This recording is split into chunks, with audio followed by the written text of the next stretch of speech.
Welcome back to Starseed Essence. I'm Eva, your host, and today's episode we're going to dive in deep to some of the story of humanity that's not been told. What if the story of humanity has already been written in stone and buried deep beneath our feet? Today I'm joined by Michael Forrest, founder of the Alien Carvings Project, who has so many and thousands of ancient artifacts depicting non-human beings, evidence that there may be a different type of life before us.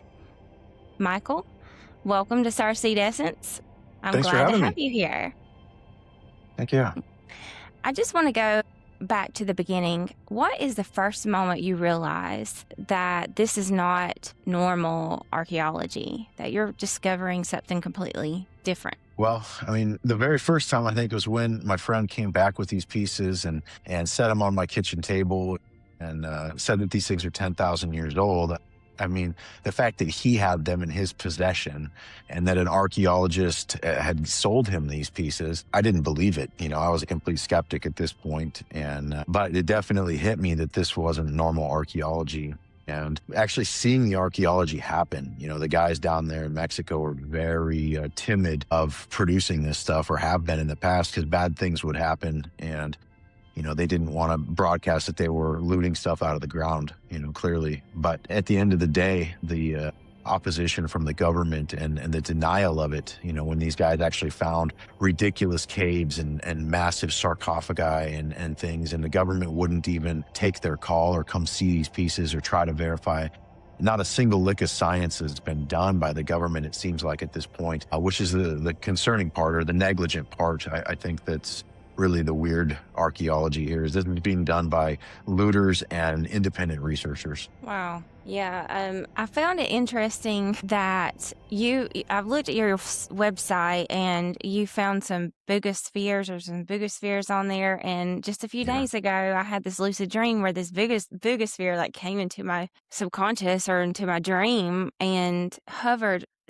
And it was such a detailed lucid dream. It hovered right here beside me. I'm a passenger in the car and I could see all the patterns on it.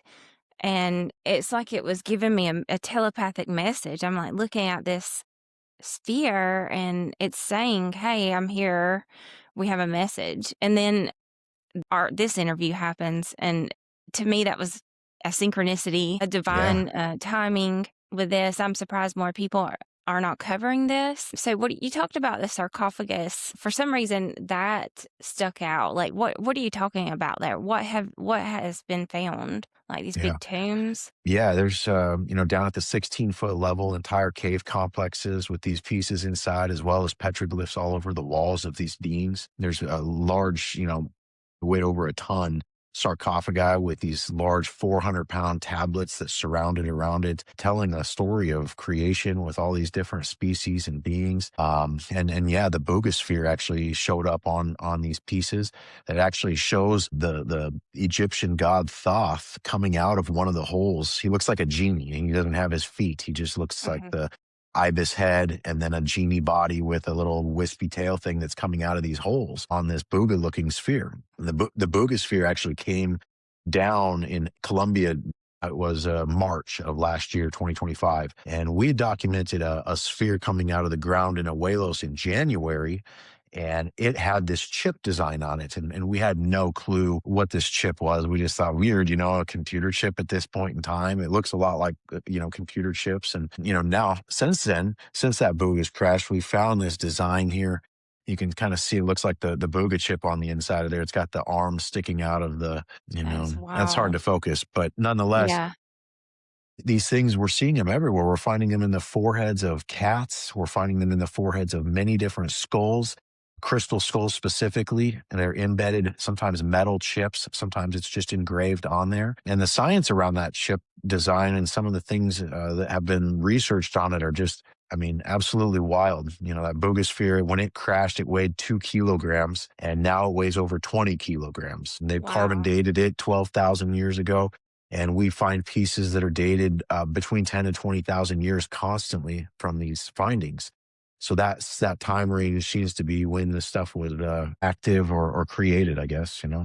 the Buga Sphere, what do you think these Buga Spheres are? And you said something, a comment to me, and because I told you about that, and you're like, yeah, they can enter through your pineal gland. What do you mean by that? What do you Well, think it's? specifically in the dreams is what we're finding. So people that have gone down and seen the Buga sphere, my Mhm. good friend, he's gone down and held it and touched it, and he got, I'm not going to say horrible dreams, but he got really vivid dreams after this with this sphere involved. And other Huh. people have been and called to activate it through AI, that they need to see it, they need to perform these things, incantations, or whatever you want to call them, to activate this thing. There's a lot of really interesting commotion around it. And I think that from what we found diagrams of this multi-armed being holding up this chip, and this being is known second century AD to the Gnostics as Sophia.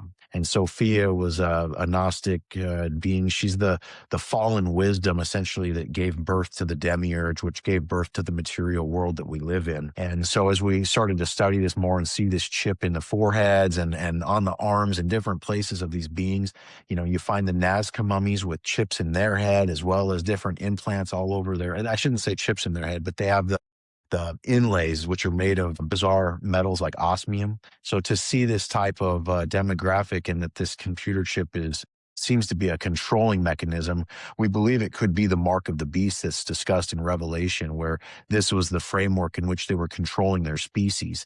We find a lot of evidence of the Anunnaki. And the Anunnaki, if you read the text like the Enuma Elish and the Atra Hasis, you'll find evidence that they created hybrid species, that they had a species that was there, that built their roads and did their labor, called the Ajiji. It was a slave species. And it talks about a rebellion of how that species rebelled, and inevitably they were replaced. Doesn't say they were exterminated. And I think that's one of the really important parts. So we believe that these gray looking alien beings could be the Ajiji that the Anunnaki talk about. And we find evidence that they have really high end spiritual contact, as well as referencing, the elongated heads and things like that.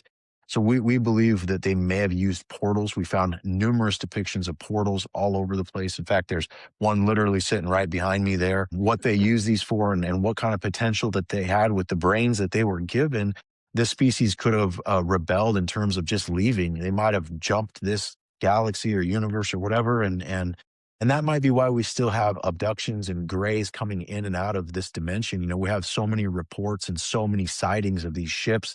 They come in and then they literally just disappear in a blink of an eye.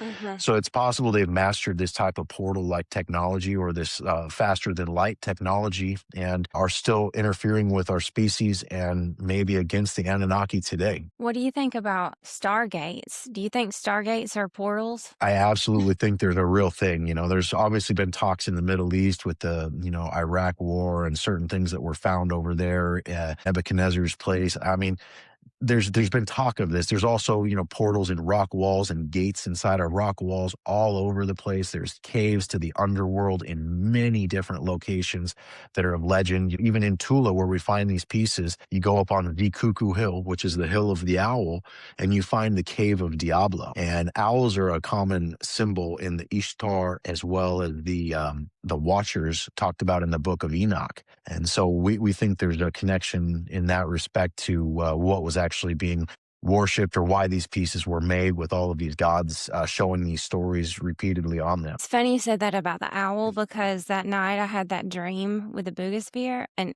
I actually posted about it. So funny, an owl came to my window and hooted just one time, and it only hooted one time, and then I didn't hear it all night. It was so loud; it was like right beside my window that Wow. same night. I had Huh. I had two. It was kind of before David Wilcock passed.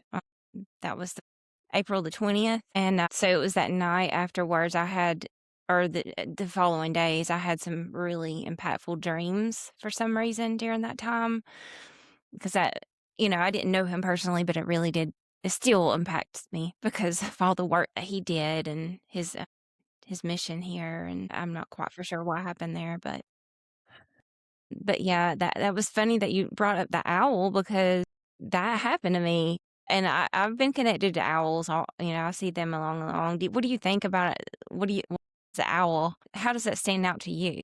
Well, they're watching, and I'll show you here a piece I've got sitting right here. This owl, you can look at the design of it, and it's very similar to the one on the Queen of the Night depiction, or the I forget the specific name. It's in the British Museum over there, and it shows what they believe is Inanna or Ishtar, and that's the fallen feminine. Well, I shouldn't say fallen in this case, but we believe that's the fallen Sophia in one of her incarnations. There's all these reproductive female war gods that appear throughout time in many different cultures, and so when the demiurge trapped his mother, it says that he trapped her in time. And Saturn is the demiurge, and Saturn is Kronos, who was the god of time. And so we believe that he created time as the material world, maybe dilated through a black hole and stretched out the light somehow, or slowed down the light. We see light going into a black hole, and what's going on inside of there at that time is really an interesting theory. And that might be how they're able to jump from one point to another. People have talked about time travelers and that sort of thing. And that very well could, even Einstein was said that this was possible. And so the fact that that's possible, then maybe there is a way to jump through time, and that might be where the Ajiji went. They could have jumped to the future and are helping us Yeah. now, or something of that nature. Yeah, I think, you hear about the Mayans, like their whole civilization was like wiped out, and Gone. there's yeah, there's stories that they were actually ascended or taken somehow. Right. And that, I know it's crazy to think of those type of things, or at least it was for me 5 years ago before I got into this type of stuff. But seeing the Yeah. evidence of like cultures just disappearing, and Mhm. obviously the evidence of portals and things now, there could definitely be a way to exit this, and that might be where they went. And that's why there's no bodies. A lot of people ask us, well, where's the evidence, and the biological evidence of these being here? And there's Nazca mummies, which are obviously biological evidence, but they look slightly different. They actually found in Guerrero, Mexico, a biology just like the Nazca mummies. It was preserved in the same fashion with diatomaceous earth in a fetal position. However, this was a reptilian species, and not like the ones that they find down in Nazca. And so the theory is that there was multiple hybrid experiments that came before us and that were in existence over here, and that could be why both down in Nazca and Guerrero, they say that those areas were used for creating new species, and as breeding grounds of this. And even over to Chapias, you hear about the giants and stuff like that in Mexico as well. So it's very possible that this was what the Bible refers to as Nephilim. Yes, that's what I kept hearing that earlier. I wasn't gonna bring it up, but you brought it up. Nephilim. Yes, Yeah. Yeah. Which I that's think is it. just a title, it's one way to describe something or whatever, Yeah. it's not. Yeah. Yeah. So these objects, I'm also getting this.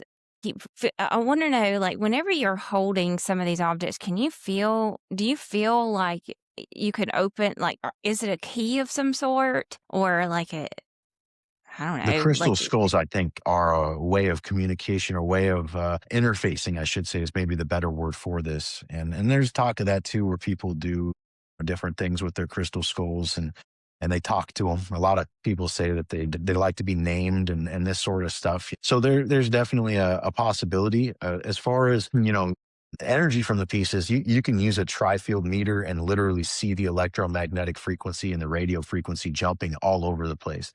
These things definitely emit frequency and work with yeah. frequency, and I believe they're tools for that. But you have to want to use it, and maybe do an offering, or however they activated these things in the past. There's more to it.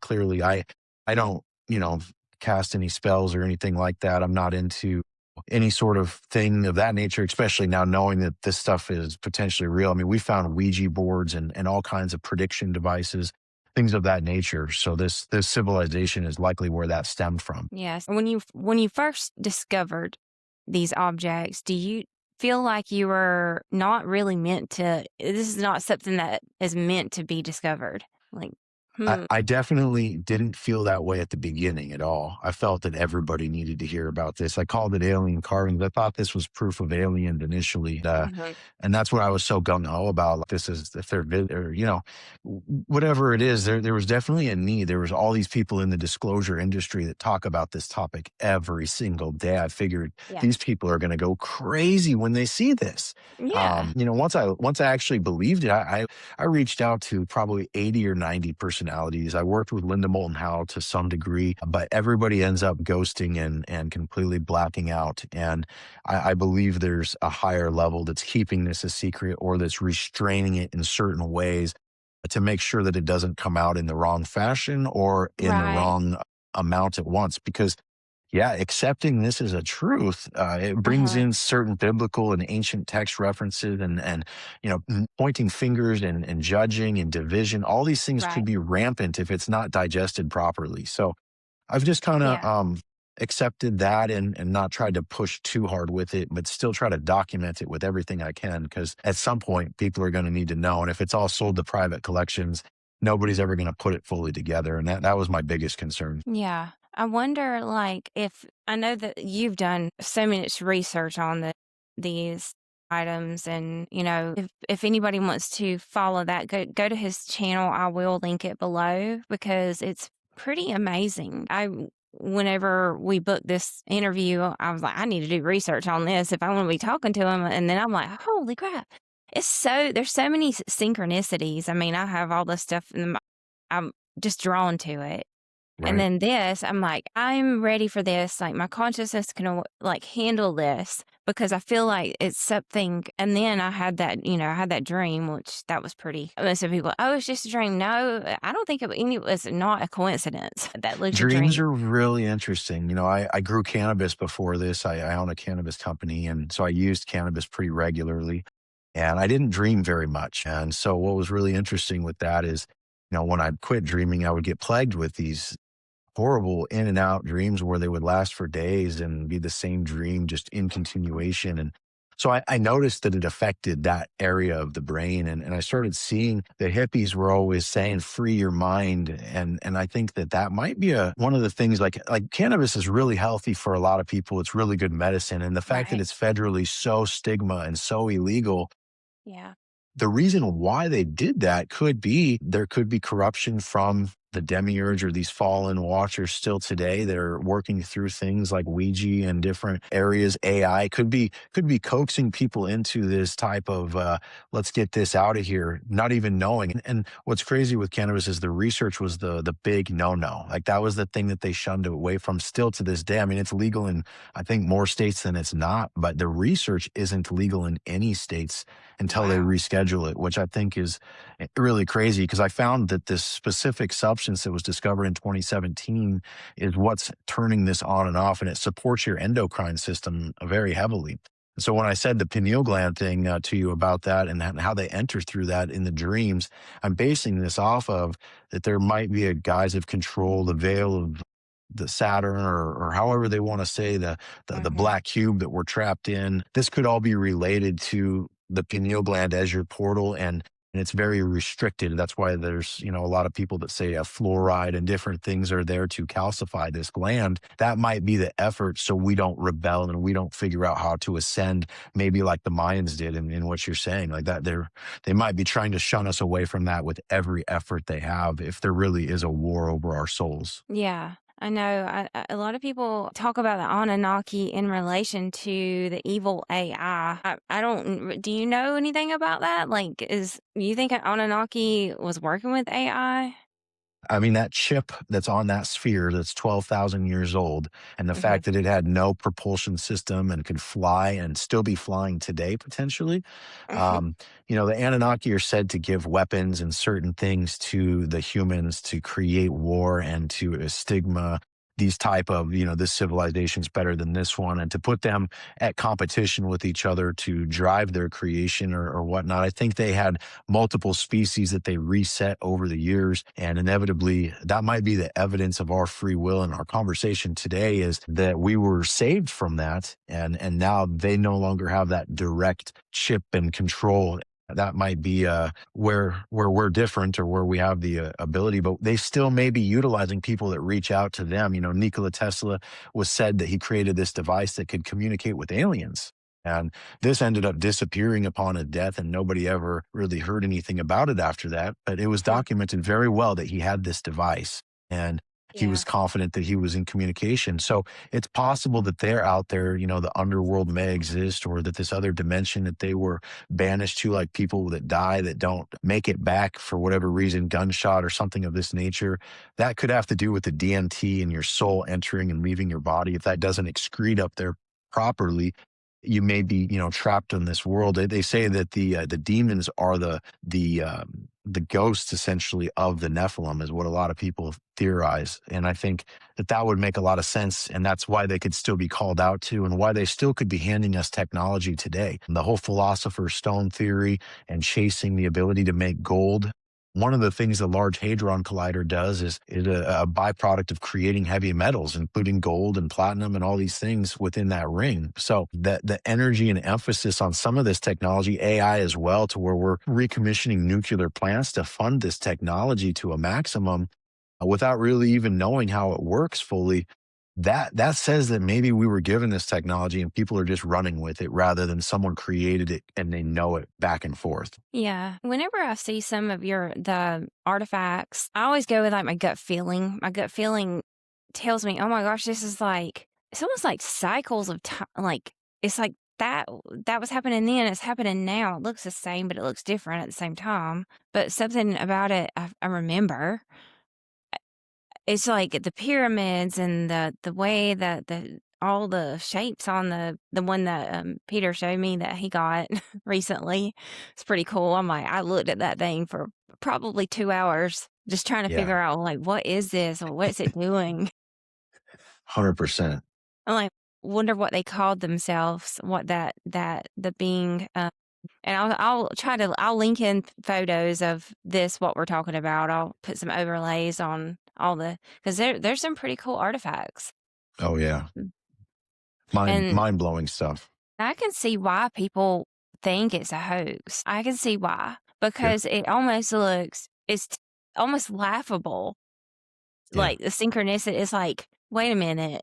Okay, Hollywood depicted all this and basically programmed all of us to believe that aliens or these other beings, other type of men that exist through these ages are bad. Well, how do yeah. we really know? And then tying together people's experience. That some people have a horrible experiences with what they call grays, and uh, there's just so much to Yeah. unfold through all of this. But I do feel like these artifacts are a pivotal point in disclosure, and it's triggers memory. When you look at these artifacts, you're getting triggers of memories, and just to know that there might be some hoaxes out there, but these are real pieces that you have done a lot of thorough testing on, you know.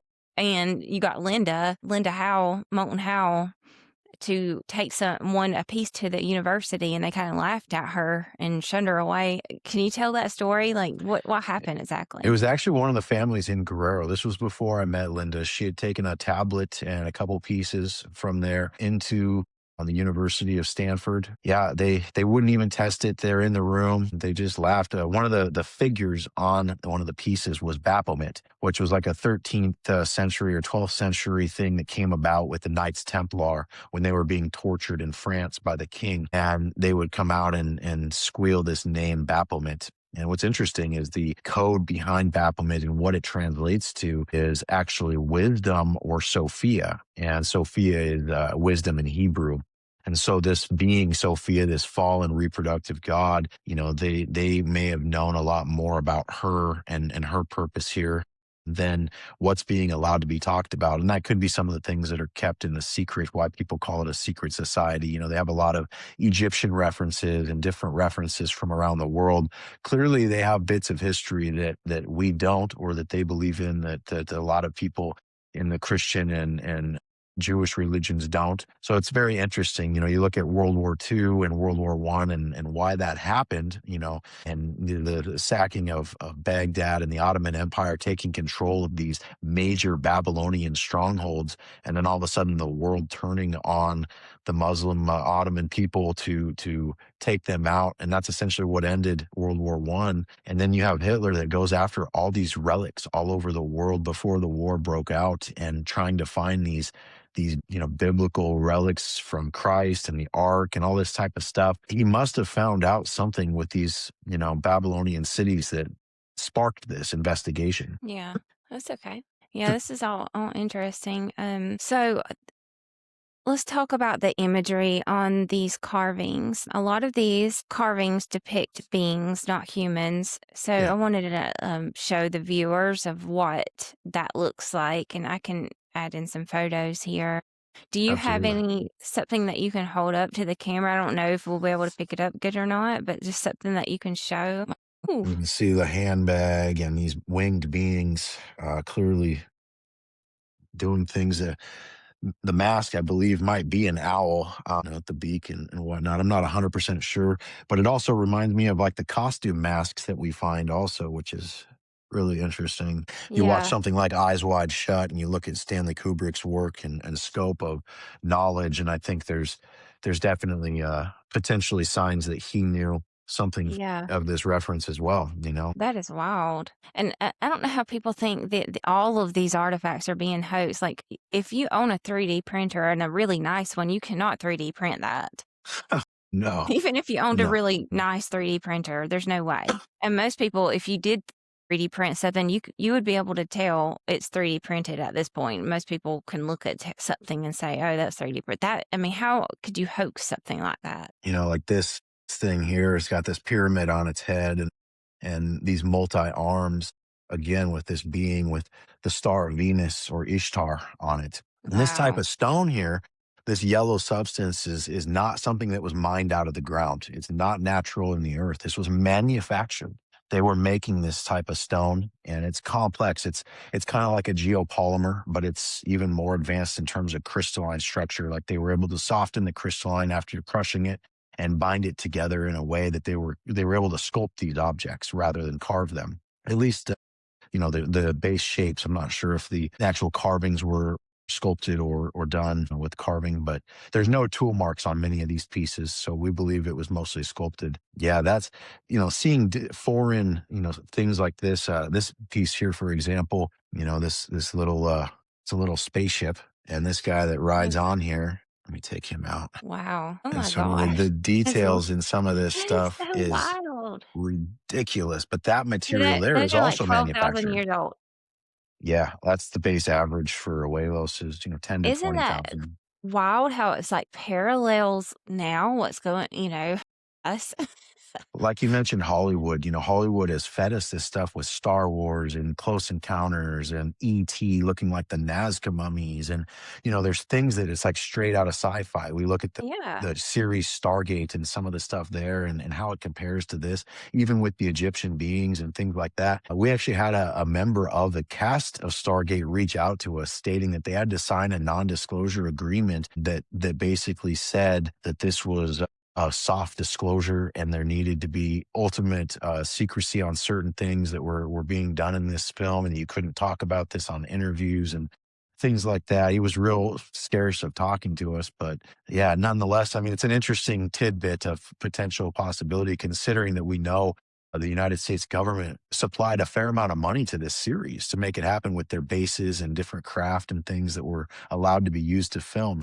They had interest in it, I guess, is really the point there. Yeah. Yeah. I can see why. I mean, because because magic is real.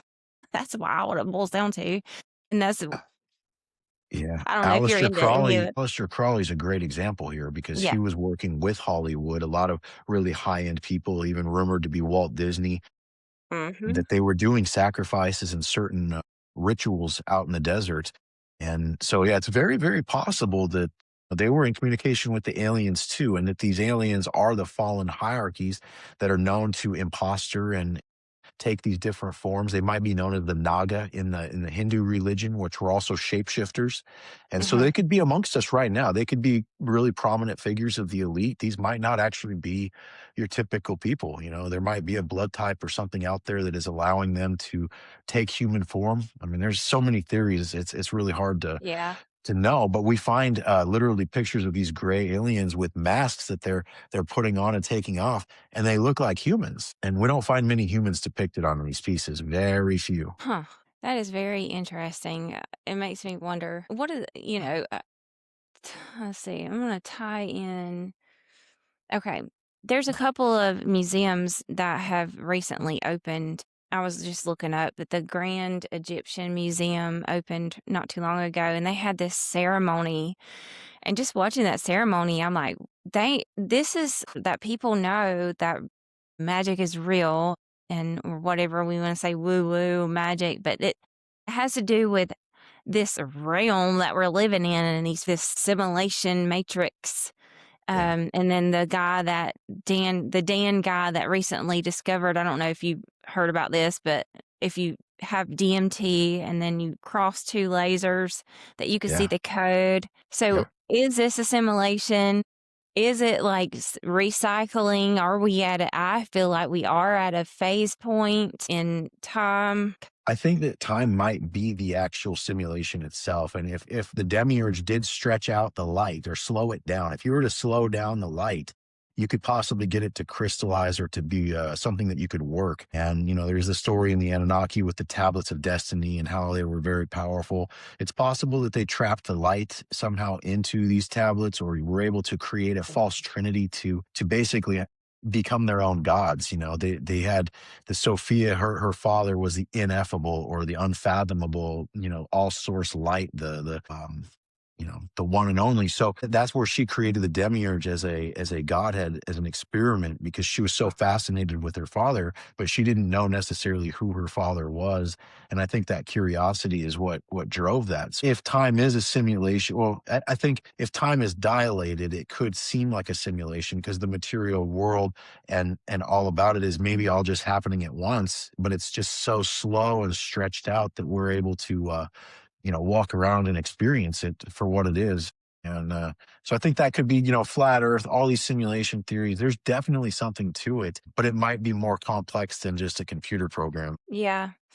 It's interesting. Whenever you were talking about that, I was remembering the interview that I had with Linda Moulton Howe in 2024. And she's very thorough. As you know, if you work with her, she is very thorough Yeah. Oh, to the yeah. T, times it 1,000. Yes. So I had an interview with her, and what we talked about is an experience where, and this was in I had a few experiences that were pretty impactful for my entire life that I'll never forget. And this is one of them where I had been fasting for months and I was in this meditative state and I placed myself in the middle of Stonehenge. And then I saw that it was a time portal. And then I slipped into this state/dream state. And I saw this tall 7-foot dark being. It placed some kind of technology right beside my heart. I felt a shock. I saw electricity in my mind's eye shoot through my whole entire body. I jolted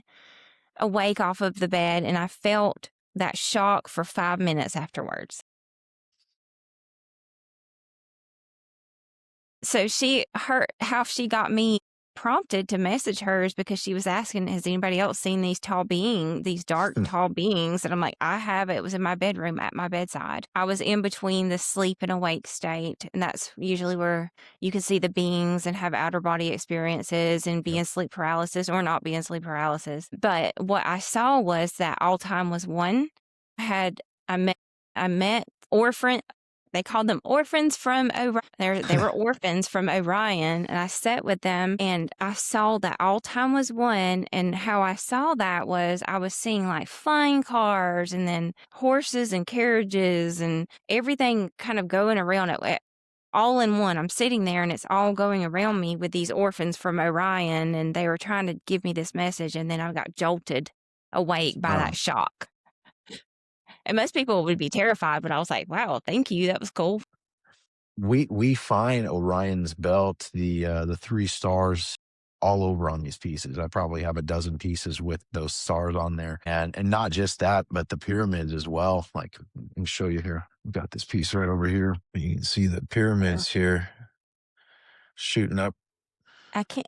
it's like chopping up, but I can see it some. It'll probably record it better than it chops Yeah, up for us so it can maintain stream the quality is stream, what yeah. I understood. Yeah, like this piece here shows this being, right above Saturn working with these spheres. We see these spheres all over the place, which I think it talks about in the Pistis Sophia, where there was this rain of the sphere. And I think that might be what they're referring to here on the front here. It might be kind of challenging to see, but there's a guy on a throne and he has a mermaid type tail and he's holding a trident. And so that could be Poseidon or a being like that. We actually find these tridents. I've got a 4 foot tall trident with this silver head. I mean, it's Wow. it's massive. It's an insane piece. I feel like there was a lot of information on that just then, like a lot.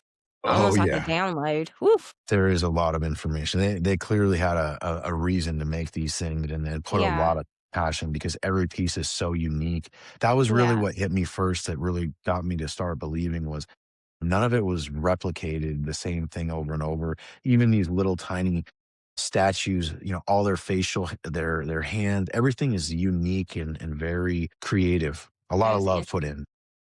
in. Wow. Have you had any experiences with seeing like UAP, UFOs, orbs? I just went down to Sedona so I could see this for the first time. I've never seen it before, and I stood out there with Peter on his UFO tour, and definitely linked that too because it was amazing. Yeah. Yeah, so I brought my big camera out there, and I took long exposure photography, and then I had my camera in the night vision lens, and I was recording at the same time, trying to see the orbs in the night vision, and then get a long exposure so I could gauge the tails that they put off. Because light puts out a tail in the long exposure. If it's 2 seconds, it's 2 seconds. So you'll see the intermittent pattern of the lights. If it's an airplane, you'll see the constant pulsing of the sun reflecting off of it if it's a satellite. And then if they move around in a squiggly pattern or in an odd direction, then that's an anomalous object probably because stuff doesn't do that. And we caught one picture where we literally have all three of them. We have a weird squiggly line, and then all the other stars are perfectly in focus around it. So it's very good evidence, in Wow. my opinion. But that Yeah. when I was a young boy, when I was like 7 or 8, probably, I saw weird. I thought it was just a helicopter out there, but the way it moved and then all of a sudden just disappeared, it had Hmm. red and green lights on it. So that's why I thought it was a helicopter. But that was the closest thing until I went to Sedona that I'd ever seen anything like that. Wow. Yeah. Well, I've been having profound experiences over the last few years, more enhanced over my lifetime, but over the few years where I'm seeing these orbs and they're basically like you can telepath with them. Oh yeah, And it's not just one type. There's multiple different types of these things. So it's not just one. There's some way up there, and then there's some that will come arm lengths of you. And yeah. then I was told some where like Lockheed Martin has these technologies that can mimic like orbs that are natural here somehow, which I don't know. I mean, that Sounds can like a go Dr. in. Greer statement. Well, yeah, it was from somebody else, but Oh, good. That's good to hear because I've heard him say things like that, and he yeah, definitely knows things. yeah. So they very well could. It's an interesting concept. Yeah, I feel like there is. I mean, getting caught up with is it true or false? Even with like this, we all have to use discernment during these days and times because we are at a pivotal timeline emergence. I would say more of like a harmonic phase lock of time, where there's a disclosure, which ascension is within the disclosure.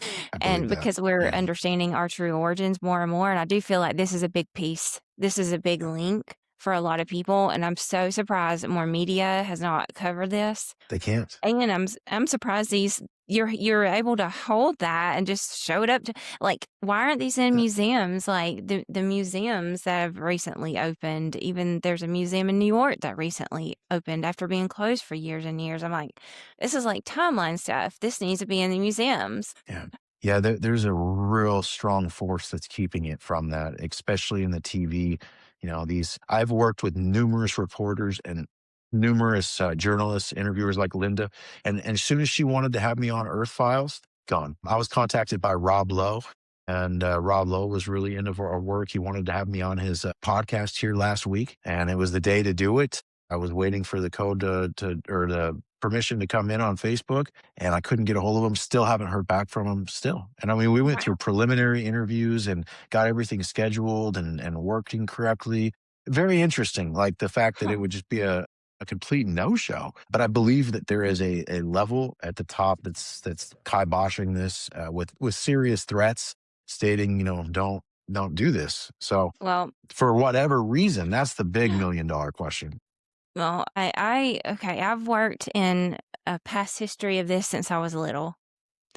Um, I am a very strong anybody that knows me that's ever came to me for like healings of anything, I can ground energy really strong. It's a gift and hold space well and also understand I constantly have protection. We have protection, and also understanding more there's we're all coming to our understanding of this, and it is related to consciousness.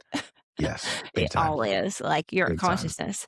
And are you Yep. able to hold this information and in a grounded way too? And not saying these other people aren't, but things happen for us. And I always say that, even though you might think it's something bad, it happened for some reason. And I do feel like I'm a messenger here because I know they did, whether we think it's good or bad, or we're all using our discernment, we do have free will to do so. But a Buga Sphere came to me in a dream just a few nights ago before we even scheduled this interview. So Yeah. with intricate, and I was talking about how the patterns and everything was so intricate on there. And I do feel like there's some sort of connection, and whether they're good or bad, we don't know other than what because we haven't even been told about it. All this has been like hidden. Yeah. I think good and bad is judgment, and it says not to judge in the 10 commandments, right? And this might be Right. why, because if God's daughter or emanation of pure thought, the wisdom is the one who fell and created all of this, then it's very likely, just like in the Bible, it talks about Lucifer being the closest angel to God, and all the other angels loved him. I mean, God's plan must be pretty extravagant to earn wisdom or to brandish wisdom, because I know in this world, the only way I can gain wisdom is likely to fall down the stairs and know, yeah, I should build a railing there for next time. So it's like, I think there's this, you can't have light without dark. And so the judgment of good Exactly. and evil, calling blasphemy on Satan and the fallen angels, if this was their doing in this period of time, well, that might have been what gave purpose for us and giving us free will and saving us. So all that wouldn't have happened if that bad stuff didn't happen. All the sacrifice and all the pain and things of the firstborn that we hear about in the Aztec and Mesoamerican public that we know happened. Well, this stuff happened for sure. And for what reason? And it was to appease their gods. And you look at Moloch and things like that today, and people still doing that sort of stuff or rumors of it. Maybe like you said, magic is real, and that's how you acquire their ability to give you magic, or maybe they're the ones that give you that power or that feeling that you have it. Yeah. Well, during this time in 2019, whenever I was getting all these downloads, I also didn't know what the Ankh was. I had no clue. I'm a person I did not like. I was not into Star Wars, Star Trek, none of this. This is like dream stuff. This is all Mhm. dream state stuff. It's coming to me. I'm getting downloads. So I actually got a tattoo of the Ankh after that because it was impactful. So I have a tattoo of an Ankh on me, and I don't know. And then now I'm walking around with this symbol on me, and this is imprinted into my field. It really I have is like through I have the even symbol of Thoth on my back, the Mercury symbol, and so I that's got it when I was 19 years old, and I thought it was very impactful. And the Ankh to me as well. As soon as I seen it, I had to know, like, what's this cross all about? You know what? I've seen the cross everywhere, but this one, it hit me like a box of rocks, and I didn't know why, but it stuck with me for through. And then now finding these things in the ground and whatnot is crazy, because you go to the Egyptian museums and they don't have very many ankhs in the ankh form. I mean, you'll see the gods holding it in the depictions, but as far as the actual ones, the wasp scepters, all these things that these gods are being depicted holding, very few of them exist in the Egyptian museum. So it's interesting to think that maybe it existed in Mexico before, and that was Kem or Kemet, and the Egyptians were only documenting those things in scenes on these walls and stuff like that. But the gods actually didn't maybe walk in those places, or it was a much earlier time that they did. yeah. I know. It's interesting. Um, and that brought me to some of these technologies. What kinds of technology appears in these carvings? that you're seeing? Like Well, UFO, like spacecrafts? geometry heavily. And yeah, UFO spacecraft, we've probably documented 50 to 60 different types of ships, from Wow. triangles to saucers to racers looking things like they just showed, off of almost like Star Wars or something. I mean, it's a real broad perspective. Obviously, the orbs too, in many different forms, and then there was even pieces that have light that come out of them, and we believe that some of these pieces are genuine. There's some of them that aren't, that we found that they started to copy this, and it was the same with the Buga Sphere. Once that Buga Sphere crashed and we started documenting on it, all of a sudden all these pieces, and a lot of them came up as fakes. So it almost seems as if they're trying to flood the market with fakes on certain topics that they're trying to water down, or dilute the speed in which we learn about it. And it's just like the Nazca mummies. It's said that they created these plaster of Paris ones and ones made of animal bones specifically so they could test it and say that they were all fake, even though they never did any real testing on the ones that were being claimed as genuine. Wow. This is a topic that I could talk about for a very long time. I know I scheduled us for like an hour and a half or two. Like, I don't know how long. I didn't realize. I just looked at the time. I'm like, gosh, we're almost at an hour mark. I know. I mean, I feel like I could talk to you for so long about this stuff. You have so much wisdom and knowledge, and I appreciate that. Thank you. We need people like you to talk and keep talking and keep doing your thing. Even if it's just a slight little subtle trigger or aha moment in somebody's consciousness, I think that matters tremendously for this time that we're in all together. Yeah. Yeah. We gotta keep learning about it for sure, and talking about it, because that's how you figure things out. Right.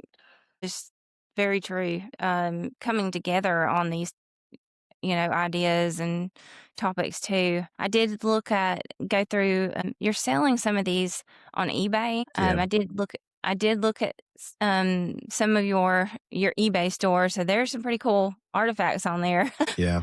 I don't sell a lot of the large pieces because I like to make sure, I don't know what their potential truly is. So, I mean, these little figures like this and stuff is what I sell a predominant number of, because there's so many of them being found and I can't have them all. I mean, I've got over 1,000 pieces here at my house, and it's just, I mean, it's an encumbrance. I'm literally paying $700 a month just to store these things. So, Gosh. at what point, and I can't hold them all. And so I'd like to document them. And then, yeah, I found other collectors who wanted to create collections and that I knew that they would be in safe and good energy hands with this. And Yeah. so I've built those collections and done that with them. And, now I think we have about 3,500 pieces in the collective collection. And so Wow.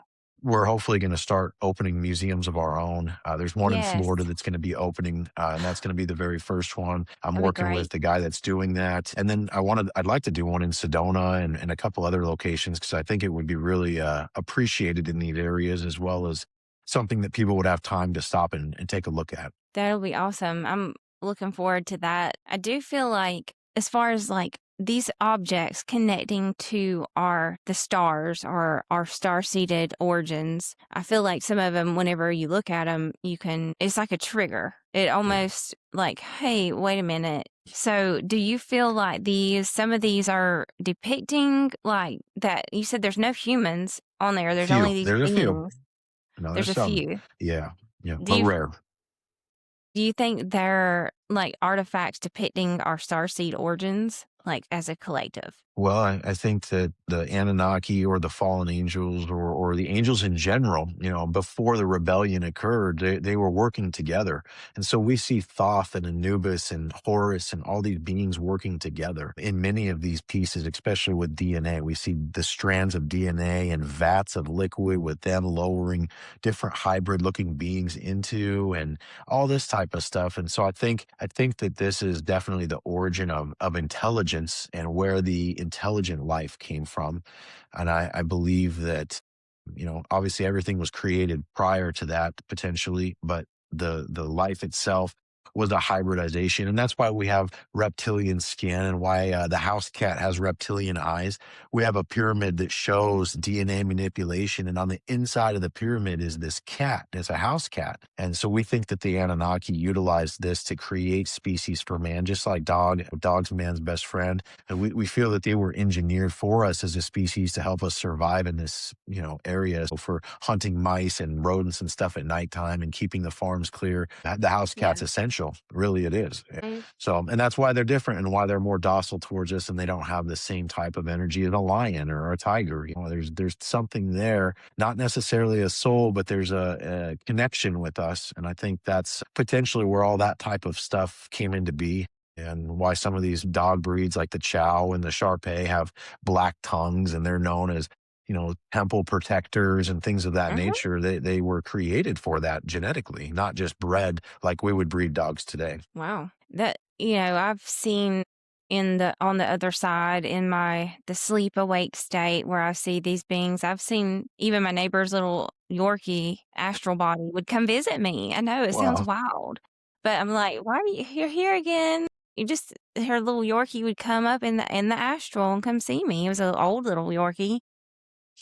But, I mean, I've never seen a cat in the astral, but I know a cat has almost saved my life before.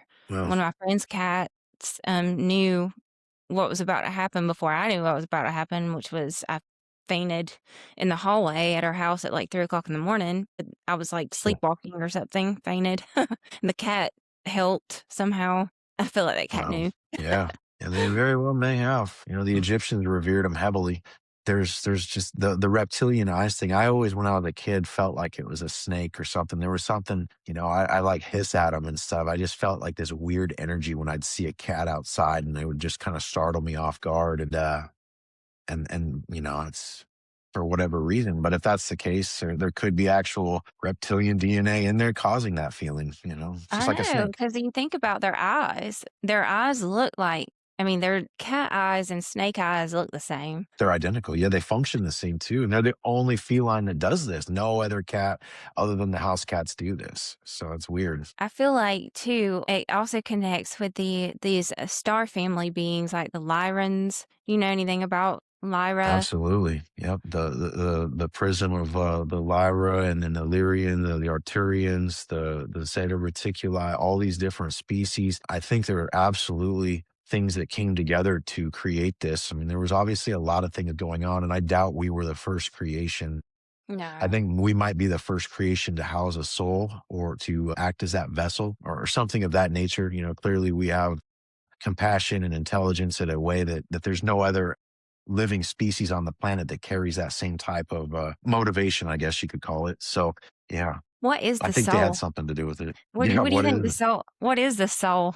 Do you know what the Well, soul is? I think that there's the soul and then there's the spirit. And the Holy Spirit is likely the framework in which the souls interact in or whatnot of something like that. It's like a tier. The soul is definitely where our wisdom is carried. And I believe that's the eternal light that's within us. And our bodies are a vessel that hold that light in place. That's why we're luminescent beings and we put off light naturally. It's infrared, but you can clearly see it. And Yes. I think there's a real purpose to that. And I just think of it as the whole wisdom thing. If this was the wisdom's fall, and in the Pistis Sophia, it talks about her being our mother soul. So we could be helping her rise her vibrations by her fragmenting her soul into all these creations, and these creations learning wisdom the hard way through trial and error and pushing forward and perseverance and all this wisdom that we gain throughout our life. When I did DMT, I had a near death experience, but one thing that I had with me was the wisdom and the feelings of love for my family and the things that those are the things that I brought with me as my soul. I left my body behind and the material world was no longer relevant, but those memories and that wisdom were still with me. And I think that could be, the whole purpose of life itself is to be able to to garnish that unconditional love and wisdom, there might not be any other way to acquire it. Yeah, I know it's a big question I've asked and been talking about with other people. Us having a soul is not scientifically documented. It's crazy. Right. Like there's only been very little studies about it, supposedly, but everybody believes we have a soul. Most people do, and Yeah. some people believe there's non-player playable characters, and some people believe that these ETs or interdimensional beings are at a war for our soul, try to steal our souls, which you I'll try know to steal them, try to keep them in try to keep reincarnation them. because they feed off of the light energy that we emit. Yeah, there's a whole dark, deep road about this with some of Mhm. these programs and institutions that have been done through the government and that are out there today. And yeah, I mean, there's real possibility that some of that's true, whether it be. So my theory on this is that there's soulless gray aliens now that look like the Ajiji, that were essentially the replacement for the Ajiji.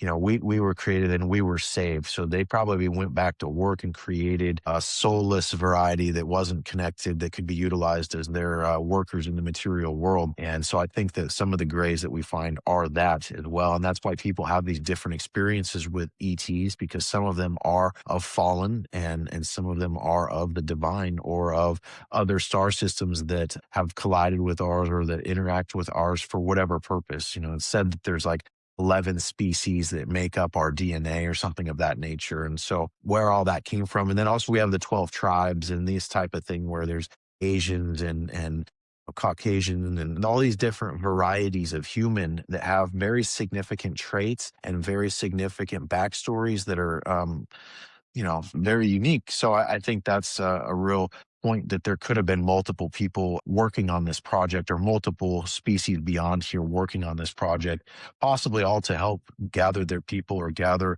the wisdom to where it can be fruitful in the eternal world. Because in the eternal realm, I don't know how easy it would be to learn some of these things, considering there's no pain or agony or deceit or jealousy, etc. Like all these things are what we build wisdom upon. Yep, very true. So I relate whenever I think of the soul, I relate to that as basically the same energy as our sun, like a monad source. I feel very connected to that and knowing that, and I've had experiences where, and I don't know if it is an agreement, but I've had experiences where beings interdimensionally has tried to suck my soul, is what I feel like, Yeah. against my own will. But I'm really strong, so they can't get it.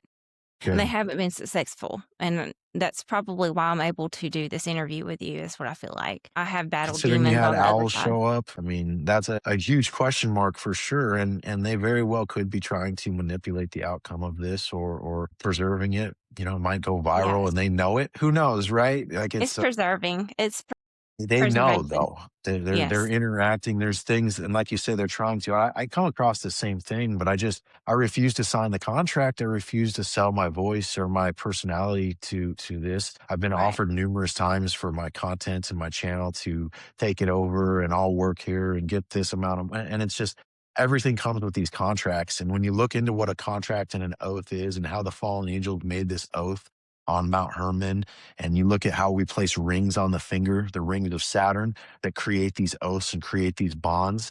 It's all a formula to do this. And I think that's where a lot of the religious things are being corrupted is, Saturnalia is when we celebrate Christmas. It's not the actual Savior's birthday based on what it says in the Bible. So that's very bizarre that they would pick Saturnalia to do this type of Wow. celebration, and midnight mass, that it would have to be done in the middle of the night. Like all that points to a potential distortion or suppression. Yeah. They're doing the magic again. Right. And they know. Yeah, and they're burning incense and doing all these incantations and stuff. It's very, very much like even what King Solomon did, where he was given this ring by an angel. Well, could that have been, a fallen angel that disguised himself and gave him this witchcraft tool that he could think that he could control demons, but inevitably it overcame him and he taught the world witchcraft. Wow. Yeah. I don't know why, but do you know anything about QAnon? I mean, I don't hover on there a lot, but I've definitely read quite a few articles that were linked to me there, and I don't participate, but I definitely know of it for sure. Well, there's for some reason I keep hearing this and it keeps coming up. So I'm gonna like hearing it audibly, but hearing it intuitively is what I mean. When I say Yeah. hearing something, I'm not hearing it in my like a voice. I'm hearing it in my essence of being. About the QAnon drop, it talked about the wizards and warlocks. And for some reason I screenshotted that. That was back in like what, I don't know, in Ugh, 2018, that Q yeah. drop. And I always felt like it was something important. I don't really know what that meant exactly, but it talked about the wizards and warlocks. I'm like, okay, it's basically saying we know that there's magic here. This realm. It does exist, and this is who we are as all human beings, which I thought was interesting. But I did want to bring up They didn't eradicate the pagans or burn the witches at the stake in the country or as countries, not knowing that it wasn't real. They would never do that publicly to mm, somebody unless there was a reason, probably. yeah, I know. It's I would funny we hope. bring up that witches. So some people call me a witch because I used to have a crystal store here in South Georgia, and they called me a witch for that. And I'm like, do you know what a crystal is? It's you know the earth you're walking on. This is where they come from. Is it like That's the well? stigma. You're getting close, though. These I just crystals think have they're power. beautiful, and if you want to use them for certain things, you can because they imprint energy. But anyway, They hold a vibration, which is, I think, tuned to the natural source light. If time was dilated and things were slowed down and the crystalline lattice structure formed, some of these crystals could actually be the light itself that has crystallized. And that might be this why they one vibrate like light, because light's a waveform as well. And this one that has does. water. Oh, This and one has hydro? water on the inside. Hell yeah. It's like it's a little bubble of water that's a million, or I don't even know how old it is, but Oh, it's yeah, my and favorite one. hydros are crazy. Some of them have gas in there and oil. You can hit them with a black light, and the liquid glows green, and yeah, it's A little it's bit of a very nerd. insane. Sorry The about that. water itself is really a topic of its own. Yeah. Sorry, I get real excited. I'm like, oh, crystals.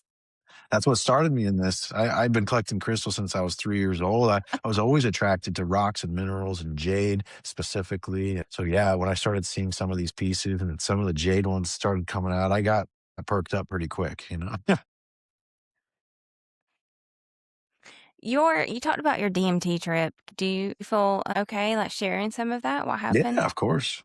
Well, it's strange. So the friend that showed me these pieces for the very first time, before he showed me these pieces, he came over and he's like, "Man, I got this DMT and it really set me into a crazy experience." He's like, I was out in my mom's front yard and I took this big hit of this stuff and all of a sudden I was gone and I ended up in this really white, very crystalline chapel type temple. And there was an Anunnaki winged being that touched my forehead with a pine cone. And he said it was the weirdest thing. And at the time, I'd seen Ancient Aliens, I'd seen the, winged Anunnaki depiction, but I had no real clue of their history or anything like that. And I was like, wow, that's crazy. And I'd never done DMT at this time, really. I've never broke through or anything. So I asked him, he had it in a vape pen, and I was like, could I get one of those, And so he gave me this stuff. And so I went into my music studio and I worked with it a few times, had really great experiences. It was the most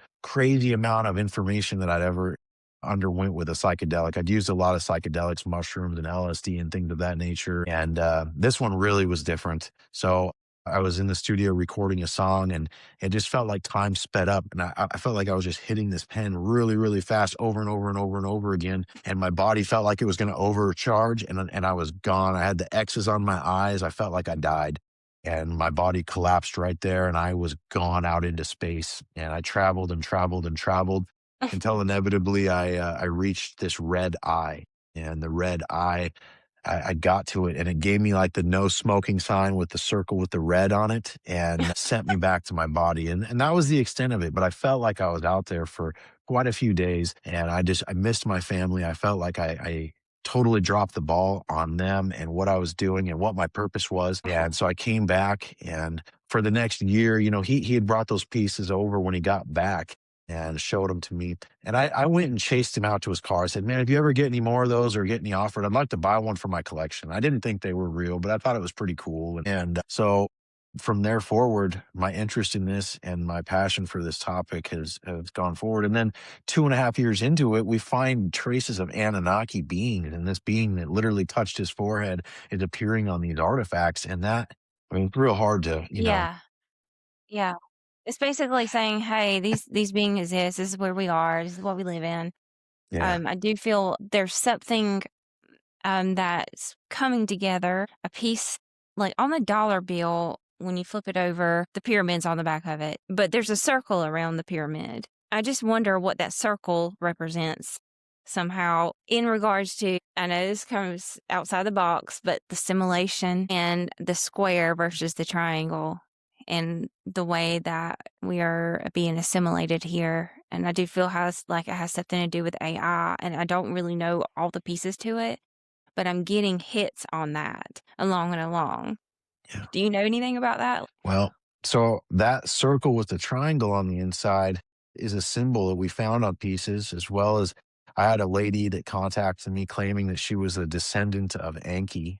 And she has this like crazy timeline and an insanely crazy story that it was really hard for me to swallow. But she has that tattoo right here on her hand, and she kept bringing this tattoo up and how critical it was and all this type of stuff. And so it's definitely a prominent shape. And yeah, with the cube of Saturn and the importance of the pyramid, if you take a pyramid and invert it upside down and put them on top of each other, you have the Star of David. And that Star of David wasn't always called the Star of David.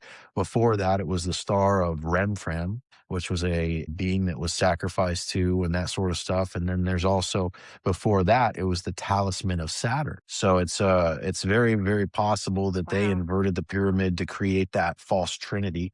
And that's what their symbol was to oppose the pyramid. And what's interesting, there's an author, J.J. Hurtak, who wrote this book called The Book of Knowledge. And he talks about the pyramid containing, the entire Bible and all the information inside of it. And so it's very interesting to think there's definitely something to do with pyramid. They were building them all over the earth, and triangles make up so much of our universe. You break down the sacred geometry and how things are made, and the triangle is the critical piece here. And so I think there's valuable knowledge there.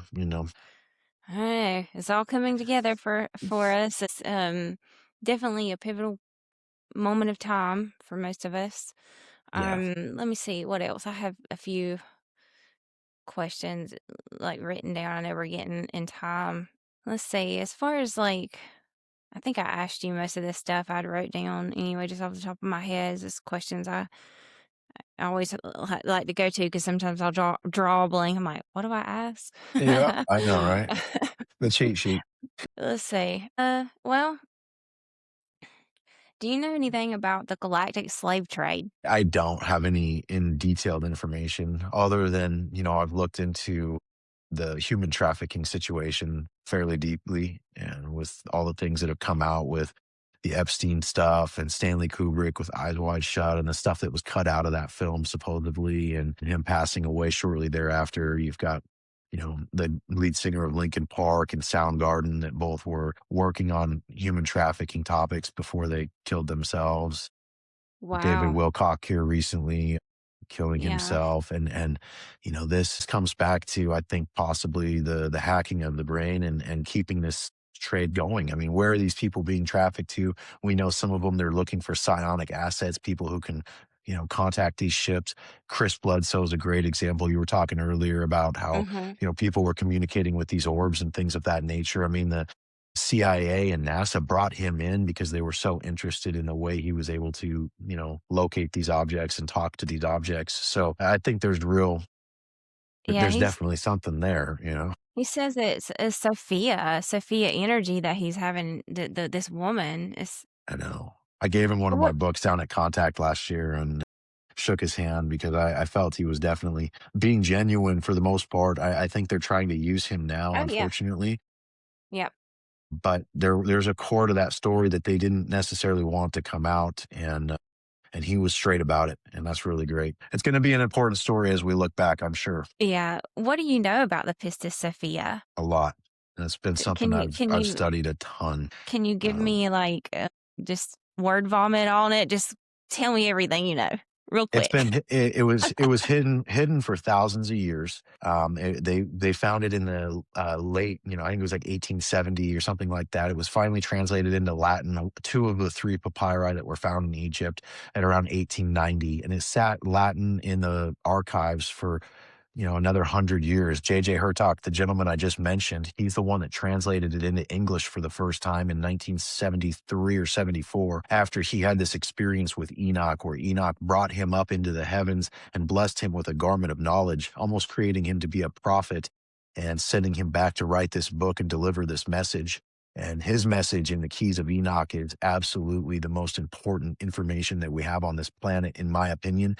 It is the toughest, most intense read with the most detailed explanations of complex things that have actually been there's two books written that have been confirmations, and scientific papers and articles have confirmations from this book since 1973. So I think there's a real possibility that him bringing the Pistis Sophia into English was really important for people like myself and all of us that are gaining this knowledge and wisdom now to truly understand it, because it's Jesus's teachings to his disciples after he died. And when I first heard that, I'm like, what? I don't think so. Like, that doesn't make sense. But in Luke, it actually talks about this and talks about Jesus teaching the disciples after he came back from resurrection. And so I think there's a real plausibility that that book was hidden for a reason, because the amount of teachings that are in there in Jesus's words are plentiful. And I value that book right next to the Bible. I've talked to pastors and priests about this book, and they say it's devil worship. The Gnostics worship the devil, blah blah blah. Well, they said the same thing about the Cathar people, and that's why the Catholic Church used 9 popes to kill off every Cathar there was, man, woman, and child. They were all burned at the stake, and then there's no remnants really today of them, and even their knowledge and history was completely destroyed. But we do know some things, and that was that they believed that there was 2 gods in the Old Testament, a good God and an evil God. And I think that's where we're at. That's the big disclosure that's within the nut. It's that. And so that there was the demiurge as well as the ineffable, the Ein Sof light, or the you mentioned it earlier, I keep wanting to say the Palerma, but that's not the mo, mo, Merkaba? no, the name for Sophia's father, the monad. Yeah, The Mano. Yeah. but that's the other one, and so I think that's where this came from, and I think that Enochian knowledge, like the Book of Enoch, was removed from the Bible for a reason, and a lot of these apocryphal texts were made apocryphal and looked down upon for a reason beyond, I think, what we were told. I mean, why would you dissect a book like the Bible unless there was something you were trying to hide from people? Because it's all knowledge. You're going to take this Yeah. stuff out of there and hide it. Now, luckily, we have the Ethiopian copies and some other copies where we were able to regain these books. But, I think if it was up to them, they may have destroyed it altogether. So Yeah. that's really interesting of how important the Book of Enoch. You have Representative Anna Paulina Luna that's come out now stating that the stuff that she saw in top secret skiffs was not that they were aliens. She said she doesn't believe in aliens, but that there's a force or something that's unexplained. And she says it's closer to the things in the Book of Enoch than anything else. That's probably the truth. Yeah. I believe that. That's been something I've been kind of for a couple years now. I actually watched one of your interviews and you talked about it a while back. I'm like, okay, he's on. He knows. Yeah. he's in the loop. It took me a long time to get through those books because they're like the Bible, where if you don't know what you're talking about just to begin with, it's all cryptic and coded, and you might get the wrong impersonation. So that's why a lot of people go to a church and attend sermons so they can get the proper translation from a priest. And so now that we have AI, not that I want to trust AI in this type of context, but it's definitely helped at least define the terms like an advanced glossary. And I think that's allowed Yeah. me to put together these texts a lot more proficiently, making Yeah. it doable. But man, it's a lot of information to swallow, and Yeah. people are going to have a heyday when they realize that there are books out there that go back that far that are true. Yes, this is wild. So, okay. Well, I know we've went well over the hour long mark. So, I guess I'm going to close it out. Yeah. But, let's see. Um, I just want to say thank you, genuinely thank you for coming on the show, Yeah, of Michael. course. Thanks for And having me. if anybody wants to contact you after this, I will link in your website and I'll link in your YouTube channel. Do you want to put an email address where I can link in? The contact form on aliencarvings.com will take you right to my email directly. Okay. And right to my cell phone. I try to answer everything. If I don't get back to you, I mean, that's more of a rarity than not at this point. This book here too, I wanted to highlight. This is Alien Carving Discoveries, and we took the year 2025 in Tula, and we document all the dig sites. And I won't flip through too much, but I mean, here's the big sarcophagus coming out of the ground. You can see it, and so everything's documented really thoroughly in there from over 10 different expeditions where they found just troves and troves of these objects. We have GPR scans of the ground in there, all the scientific tests and carbon dates and things of that nature too. It's a Did good you place write that to book? look. Yeah, I've wrote 7 That's your books book. now. So, Wow. 7 books? yep, on this Wow. topic. Wow. That's amazing because Just trying to document it because no one you wants have to really that's a lot of wisdom to embody. yeah, and a lot of it's pictures too. So, the books, some of them are kind of expensive. Like our big book, Forbidden Relics, it's 450 pages, but it's literally a catalog with high res macro photos of all the objects, multiple angles. So you can really study the carvings and treat it as like a catalog. And that's what I think is going to be really important because, having to sell some of these pieces to make it to the next move or to buy the next research, letting them go out of your possession. That's been my main focus. I've 3D scanned them all and done a lot of documentation to where we can preserve that even beyond the sale. If somebody wants to buy one of these books, where do they buy it from? Your Yeah, website they're as well?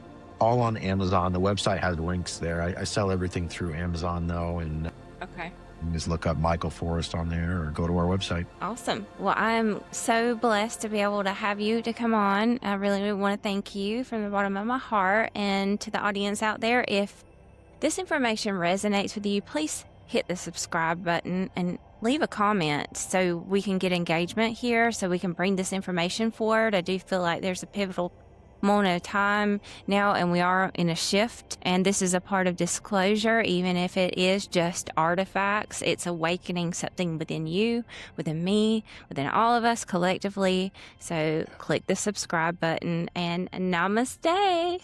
Thank you for coming on. I really do appreciate it. Yep. Thank you. Have a good rest Okay, of your day. I'm gonna hit the stop.